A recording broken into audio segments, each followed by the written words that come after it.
आगे बढ़ते हैं, एक और खबर पर बात कर लेते हैं। ये खबर मुत्तहिदा अरब इमारात से है और खबर ये है कि अबू ज़हबी के अंदर एक जो बड़ा मंदिर है हिंदुओं के लिए वो तामीर किया जा रहा है। उसका बाकायदा आगाज़ हो गया है, इफ्तिताह हो गया है।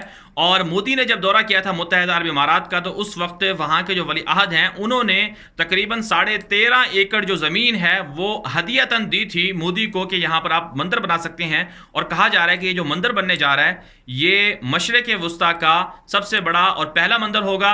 और साथ साथ अबू ज़हबी जो है यानी मुत्तहिदा अरब इमारात, वहाँ पर भी ये पहला मंदिर होगा। और दुबई और इसी तरह अबू ज़हबी, इनके दरमियान ये शाहराह पर वाक़ है। मुत्तहिदा अरब इमारात के अंदर मंदिर का बनना, इसके मुस्बत पहलू तो हो सकते हैं कि रवादारी के एतबार से हिंदुओं को भी हक बनता है कि उनका कोई इबादत खाना होना चाहिए, लेकिन इसके जो ख़तरात हैं वो ये हैं कि मुत्तहिदा अरब इमारात के अंदर इंडिया के जो हिंदू हैं वो बहुत ज़्यादा आ रहे हैं, बढ़ रहे हैं।